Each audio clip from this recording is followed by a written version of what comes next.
बहू, कुछ दिनों के लिए रजनी आ रही है। तुम्हें भी मायके गए कितने दिन हो गए। तुम भी शायद तब की ही गई हुई हो जब पिछली बार रजनी आई थी। वैसे भी इस छोटे से घर में सब एक साथ रहेंगे भी तो कैसे। तुम तो जानती हो ना उसके शरारती बच्चों को। क्यों ना कुछ दिन तुम भी अपने मायके हो आओ, सासू माँ बोली। लेकिन गरीब परिवार में पली बड़ी पूजा के लिए यह स्थिति एक तरफ कुआं तो दूसरी तरफ खाई जैसी ही होती। उसे ना चाहते हुए भी अपने स्वाभिमान से समझौता करना पड़ता। पूजा आज भी नहीं भूली वे दिन जब शादी के 6-7 महीने बाद उसका पहली दफा इस स्थिति से सामना हुआ था। तब मायके में कुछ दिन बिताने के बाद माँ ने भी आखिर पूछ ही लिया, बेटी तुम्हारी ननद ससुराल गई कि नहीं, और दीपक ने कब कहा है आने को। माँ की बात सुनकर पूजा मौन रही। उसी शाम जब पति दीपक का फोन आया तो बोला, पूजा कल सुबह 10 बजे की ट्रेन से रजनी दीदी अपने घर जा रही हैं। मैं उन्हें स्टेशन छोड़ने जाऊंगा और आते वक्त तुम्हें भी लेता आऊँगा। तुम तैयार रहना, जरा भी देर मत करना। तुम्हें घर छोड़कर मुझे ऑफिस भी तो जाना है। कुछ देर दीपक से बात करने के बाद जब वह पास पड़ी कुर्सी पर बैठने लगी तो उस पर रखे सामान पर उसकी नज़र गई। उसने झट से सामान उठाकर पास पड़ी टेबल पर रख दिया और कुर्सी पर बैठकर अपनी आंखें मूंद लीं। कुछ देर शांत बैठी पूजा अचानक से उठ खड़ी हुई। उसने सामान फिर से कुर्सी पर रखा और उसे देखती रही और फिर से वही सामान टेबल पर रखकर कुर्सी पर बैठ गई। इस छोटे से प्रयोग से पूजा को यह समझने में जरा भी देर नहीं लगी कि कहीं वह भी इस सामान की तरह तो नहीं, कभी यहाँ तो कभी वहाँ। अगले दिन जब वह दीपक के साथ ससुराल गई तो बात बात में उसने कहीं छोटी मोटी जॉब करने की इच्छा जताई तो दीपक ने साफ मना कर दिया। लेकिन दीपक के ना चाहते हुए भी पूजा ने कुछ ही दिनों में जॉब ढूंढ ही ली और जब अपनी पहली सैलरी लाकर उसमें से कुछ रुपए अपनी सासू माँ के हाथ में थमाए तो सास भी अपनी बहू की तरफदारी करते हुए दीपक को समझाने लगी, पूजा पढ़ी लिखी है, अब जॉब करके 2 पैसे घर लाने लगी है तो इसमें बुराई क्या है। अपनी माँ से पूजा की तारीफ सुनने के बाद दीपक के पास बोलने को जैसे कुछ नहीं बचा। कुछ महीनों बाद जब घर में रुपयों पैसों को लेकर परेशानी नहीं रही तो दीपक को भी पूजा का जॉब करना रास आने लगा।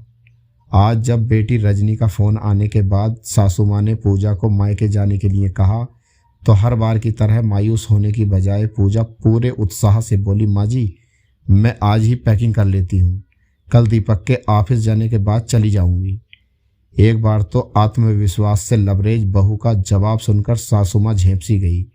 फिर सोचा कि बहुत दिनों बाद मायके जा रही है, शायद उसी की खुशी झलक रही है।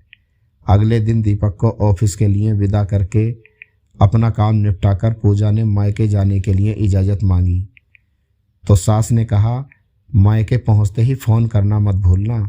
हाँ, मैं गर्दन हिलाते हुए पूजा बाहर की ओर चल दी। ससुराल से मायके का सफ़र टैक्सी में आधे घंटे से अधिक का नहीं था, लेकिन शाम के 4 बजने को आए थे। पूजा का अब तक कोई फ़ोन नहीं आया।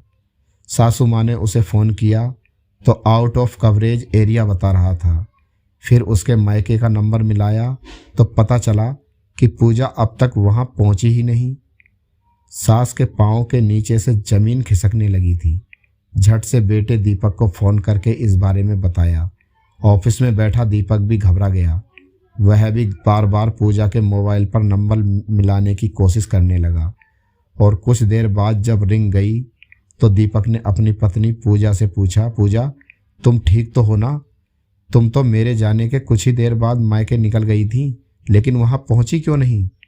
घर पर माँ परेशान हो रही है और तुम्हारी मम्मी भी इंतज़ार कर रही है, आखिर हो कहाँ तुम? दीपक एक ही सांस में बोल गया, मैं अपने घर में हूँ। उधर से आवाज़ आई, लेकिन अभी अभी तुम्हारी मम्मी से मेरी बात हुई तो पता चला तुम वहाँ पहुँची ही नहीं। मैंने कहा मैं अपने घर में हूँ, आसियाना अपार्टमेंट, 2 माला, C34, जोड़ देते हुए पूजा ने कहा। लेकिन वहाँ क्या कर रही हो तुम? हैरान परेशान दीपक ने आश्चर्य से पूछा। यहाँ नए फ्लैट पर चल रहे आखिरी चरण का काम देखने आई हूँ। नया फ्लैट? मैं कुछ समझा नहीं, लेकिन यह सब अचानक कैसे? अचानक कुछ नहीं हुआ दीपक, जब भी रजनी दीदी सपरिवार हमारे यहाँ आती हैं तो मुझे छोटे घर के कारण अपने मायके जाना पड़ता है, और जब मायके ज़्यादा दिन ठहर जाती हूँ तो माँ पूछ बैठती है कि बेटी और कितने दिन रहोगी। एक तो पहले से ही वहाँ भैया भाभी और उनके बच्चे माँ संग रहकर जैसे तैसे अपना गुजारा करते हैं, ऊपर से मैं भी वहाँ जाकर उन पर बोझ नहीं बनना चाहती। और फिर एक कान से दूसरे कान पर फ़ोन लगाते हुए बोली, ऑफिस में मेरे साथ में जो मैम हैं उन्होंने भी 1 साल पहले इसी अपार्टमेंट में एक फ्लैट खरीदा था। मैंने उनसे इस बारे में जानकारी जुटाकर फॉर्म भर दिया और हर महीने अपनी सैलरी का एक बड़ा हिस्सा इस फ्लैट की EMI भरने में लगाने लगी। तुमने भी मेरी सैलरी और उसके खर्च को लेकर कभी कोई हस्तक्षेप नहीं किया, इसीलिए इसमें तुम्हारा भी बहुत बड़ा योगदान है। पूजा पूजा प्लीज़ ऐसा कहकर मुझे शर्मिंदा मत करो। शर्मिंदा होने का समय गया दीपक, जब मैं किसी सामान की तरह ज़रूरत के मुताबिक यहाँ से वहाँ भेज दी जाती थी, लेकिन आज मैं अपने स्वाभिमान की बदौलत अपने आशियाने में हूँ। कहते हुए पूजा भावुक हो गई। Thank you.